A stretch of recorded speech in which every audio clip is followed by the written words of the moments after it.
America और Saudi अरब एक ऐतिहासिक समझौते की ओर बढ़ रहे हैं। इस समझौते से जहां सऊदी अरब को अमेरिका से सुरक्षा की गारंटी मिलेगी, वहीं सिविल न्यूक्लियर एनर्जी इंडस्ट्री का भी रास्ता साफ होगा।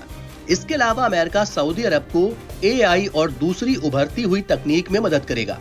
इसके बदले में इजराइल को यह प्रस्ताव दिया जाएगा कि वो अलग फिलिस्तीन देश को स्वीकार करके सऊदी अरब के साथ अपने रिश्ते सामान्य कर ले। इजराइल अगर इसे स्वीकार करता है तो 76 साल पुराना ये संघर्ष खत्म हो जाएगा। इस समझौते पर 7 अक्टूबर के इजराइल पर हमले से पहले ही लगभग सहमति बन गई थी, लेकिन हमास के हमले के बाद ये ठंडे बस्ते में चला गया था। हालांकि अभी नेतन्याहू सरकार अलग फिलिस्तीन देश के लिए सहमत नहीं है और इसी वजह से अमेरिका और सऊदी अरब प्लान बी पर काम कर रहे हैं।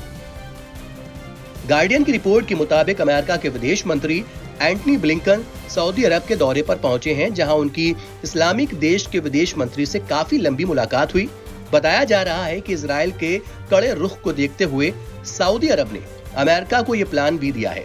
सऊदी अरब ने कहा है कि अमेरिका के साथ इस डील में इजराइल के साथ समझौते के पहलू को बाहर रखा जाए। अरब मामलों के विशेषज्ञों का कहना है कि सऊदी अरब नहीं चाहता है कि नेतन्याहू सरकार की वजह से सऊदी अरब और अमेरिका के बीच रक्षा डील फंसी रहे। वहीं अमेरिका भी इस डील पर आगे बढ़ता दिख रहा है। दरअसल सऊदी अरब में चीन और रूस का प्रभाव बहुत बढ़ता जा रहा है। चीन ने हाल ही में ईरान और सऊदी अरब के बीच शांति डील कराई है। वहीं रूस भी सऊदी अरब के साथ व्यापारिक संबंध काफी बढ़ा चुका है। ऐसे में अमेरिका सऊदी अरब को अपने हाथ से खोना नहीं चाहता है, जो दशकों से मध्य पूर्व में उसका सबसे बड़ा सहयोगी देश रहा है। हालांकि अभी भी ब्लिंकन ने सऊदी अरब और इजराइल के बीच रिश्ते सामान्य करने पर जोर दिया है। साथ ही फिलिस्तीनी देश के प्रगति की बात भी कही है। ब्लूमबर्ग की रिपोर्ट के मुताबिक अमेरिका और सऊदी अरब के बीच हाल के दिनों में इसको लेकर काफी बातचीत हुई है। विश्लेषकों का कहना है कि इस समझौते में अभी कई बाधाएं हैं, लेकिन इससे पूरे मध्य पूर्व का नक्शा ही बदल सकता है। इससे न केवल इजराइल और सऊदी अरब की सुरक्षा में इजाफा होगा, बल्कि क्षेत्र में अमेरिका का दबदबा फिर से मजबूत हो जाएगा। वो भी तब जब ईरान लगातार आक्रामक रुख अपनाए हुए है और अमेरिकी धमकी का उस पर असर नहीं हो रहा है।